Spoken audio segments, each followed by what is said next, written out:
Olá, queridos e amados irmãos, a graça e a paz do nosso Senhor Jesus. Eu sou a missionária Alessandra Rocha, do canal A Verdade que Fortalece. Este canal foi criado para estudarmos a Bíblia Sagrada verso a verso, o texto em seu contexto, com a finalidade de alcançarmos o maior entendimento da vontade de Deus para as nossas vidas e para que possamos fortalecer e edificar a nossa fé. Estamos na nossa quinta aula estudando a Epístola aos Gálatas, conhecido como a Carta da Liberdade, que nós intitulamos de A Graça que Liberta, Justificação e Santidade pela Fé em Cristo. Na unidade 2, estamos falando que a mensagem de Paulo veio de Deus. Estudaremos os versículos que demonstram a manifestação da autoridade de Paulo, que está em Gálatas, capítulo 2, do verso 11 ao verso 14. Estaremos analisando a passagem que Paulo enfrenta Pedro em suas práticas cristãs. Verificaremos a manifestação da autoridade de Paulo na repreensão das ações errôneas de Pedro e as influências erradas causadas por essa atitude. Na prática, verificaremos os elementos da covardia moral, isto é, falaremos do medo dos nossos amigos que pode fazer com que negociemos as nossas convicções, e essa flexibilidade pessoal pode influenciar os outros a fazerem coisas erradas. E, por fim, a repreensão honesta que Paulo fez, e de forma necessária que ele o fez, e que não pode ser levada a mal. Esse é o assunto do nosso encontro de hoje. Mas antes de iniciarmos a nossa aula, quero lembrar aos irmãos que na descrição desse vídeo vocês encontram a bibliografia, que é a lista dos autores e teólogos que nós consultamos para realizar as nossas aulas.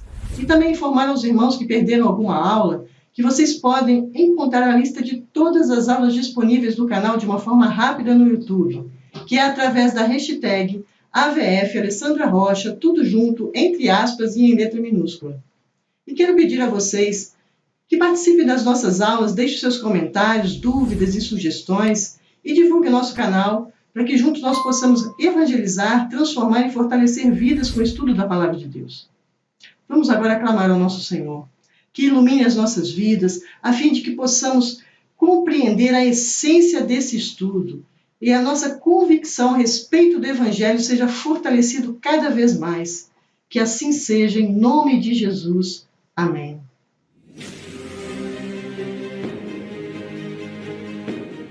Manifestação da autoridade de Paulo. Vamos ler Gálatas, capítulo 2, do verso 11 ao verso 14. Quando, porém, Cefas veio a Antioquia, resisti-lhe face a face, porque havia se tornado repreensível. De fato, antes de chegarem alguns da parte de Tiago, ele comia com os gentios. Quando, porém, chegaram, começou a afastar-se e, por fim, separou-se, temendo os da circuncisão. E também os demais judeus se fizeram hipócritas juntamente com ele, a ponto de o próprio Barnabé ter se deixado levar pela hipocrisia deles. Quando, porém, vi que não procediam corretamente segundo a verdade do Evangelho, eu disse a Cefas, na presença de todos: se você que é judeu vive como gentio e não como judeu, por que quer obrigar os gentios a viverem como judeus? Vamos analisar esses versos. Em Gálatas, capítulo 2, do verso 11 ao verso 14, nós destacamos a unidade essencial. Observamos a insinceridade de Pedro. Uma igreja cristã não pode continuar sendo cristã se der lugar nela a qualquer diferença de classes. E a influência errônea. Paulo viu a necessidade de uma intervenção enérgica para rebater a influência errada que se tinha produzido. Este episódio é mais uma prova da autoridade de Paulo como apóstolo.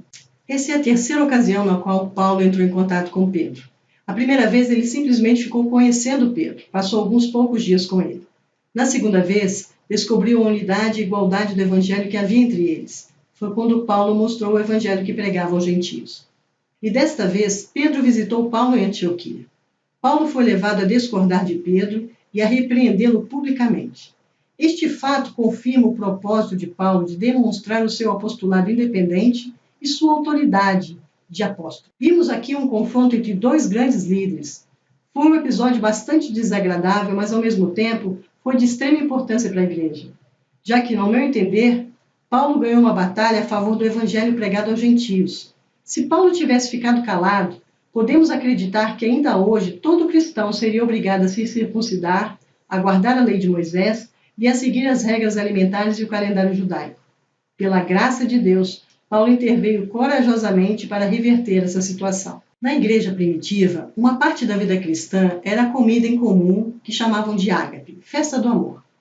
Toda a comunidade se congregava nessa festa a fim de desfrutar de uma comida.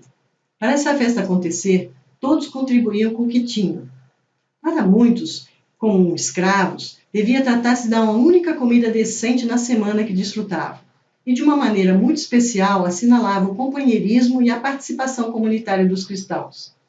À primeira vista parece encantador, mas devemos lembrar o rígido exclusivismo dos judeus, que consideravam o seu povo como um escolhido, separado das outras nações impuras. Para os judeus, era proibido negociar com os pagãos. Os judeus não podiam viajar com os gentios, não podiam ser hospitaleiros com eles e nem aceitar a hospitalidade deles. A confrontação de Paulo com Pedro girou em torno da incoerência da crença e prática com respeito à graça. Somente pela graça. Sola gratia, como diz Lutero. Embora Pedro reconhecesse a suficiência da graça pela fé, ele foi desviado pelos judaizantes quando estava nesta festa do amor em Antioquia. Pedro esqueceu dos tabus antigos no início da festa do amor. Pela glória da nova fé, ele participou da comida comunitária com judeus e gentios. Mas chegaram alguns judeus de Jerusalém, pertencentes ao partido judeu. Invocavam o nome de Tiago, ainda que não representava a opinião do apóstolo Tiago. Eles influenciaram tanto Pedro que conseguiram separá-lo das comidas em comum, e os outros judeus se retiraram com Pedro, e até Barnabé se separou dos gentios. Então foi quando Paulo, com toda a força que é capaz da sua natureza apaixonada, viu com clareza um problema que devia intervir sem demora. Viu a insinceridade de Pedro. Uma igreja cristã não pode continuar sendo cristã se der lugar nela a qualquer diferença de classes. Os títulos que os homens ostentam entre os seus semelhantes não têm importância na presença de Deus. Perante Deus, o homem não é nem judeu e nem pagão, nem nobre nem plebeu, nem rico e nem pobre. É simplesmente um pecador por quem Cristo morreu. Se os homens participam de uma filiação comum, devem ser irmãos, possuem um novo parentesco, que lança fora por terra toda a barreira humana, porque todos são filhos do mesmo Pai, que é Deus. Paulo viu a necessidade de uma intervenção enérgica para rebater a corrente que vinha sendo produzida pela má influência. Paulo, sempre enérgico, não agradou da atitude de Pedro, atacou primeiro e, com sua firmeza, pôde conter uma corrente de pensamento desviada antes que ela se tornasse uma onda difícil de conter. Pedro fez em Antioquia exatamente o que Paulo se recusou a fazer em Jerusalém, quando os judaizantes queriam circuncidar Tito. Pedro cedeu diante da pressão. O medo de nossos amigos pode fazer com que as nossas convicções sejam violadas.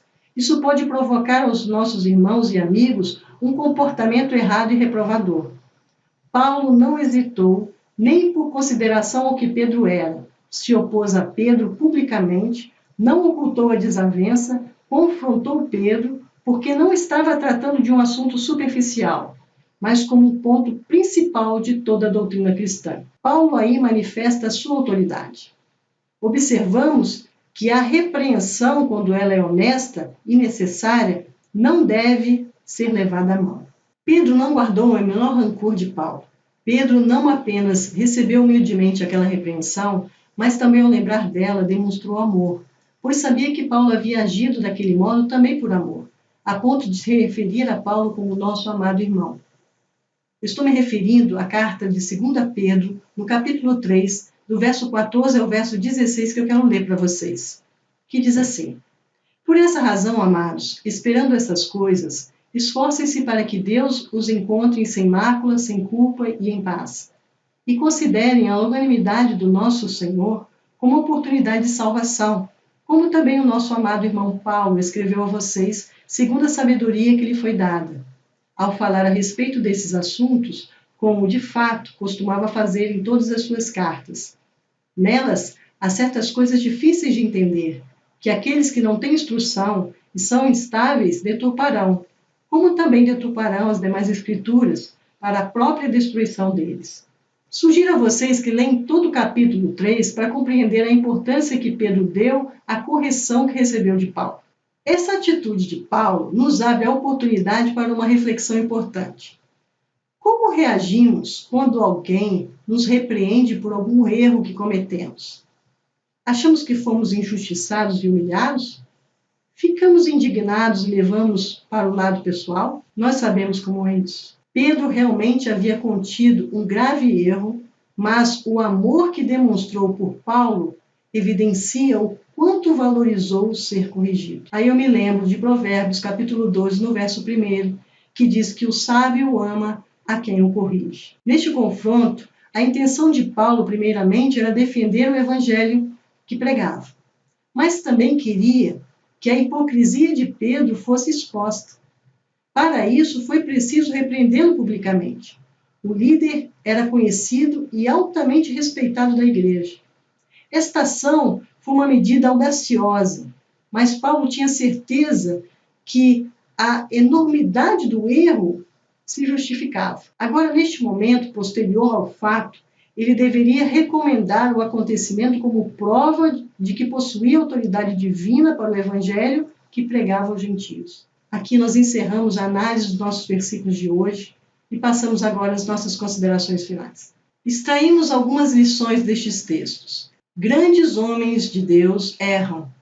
Mesmo depois de arrependido, acaba corrompendo muitos. Apesar de seus erros, Pedro foi um instrumento poderoso de Deus por meio de suas cartas. Em determinados momentos, precisamos assumir uma posição firme, ainda que isso signifique o confronto com um amigo. A repreensão de Paulo é uma das mais dinâmicas declarações do Novo Testamento sobre a absoluta e resoluta necessidade da doutrina da justificação pela graça mediante a fé. Assim, queridos, encerramos a nossa aula de hoje.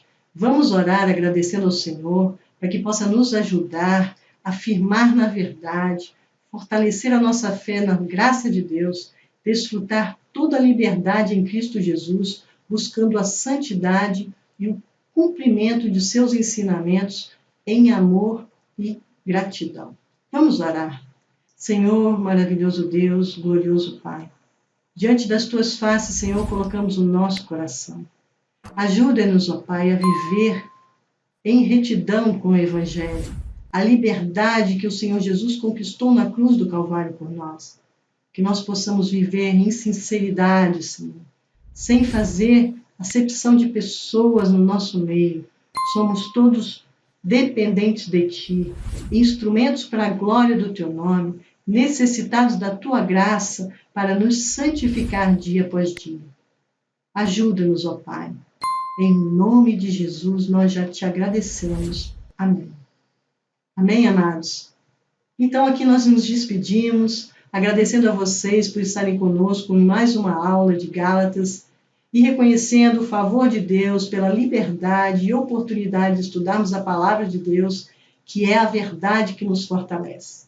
Abraço a todos, até a próxima aula, se assim Deus nos permitir. Até lá!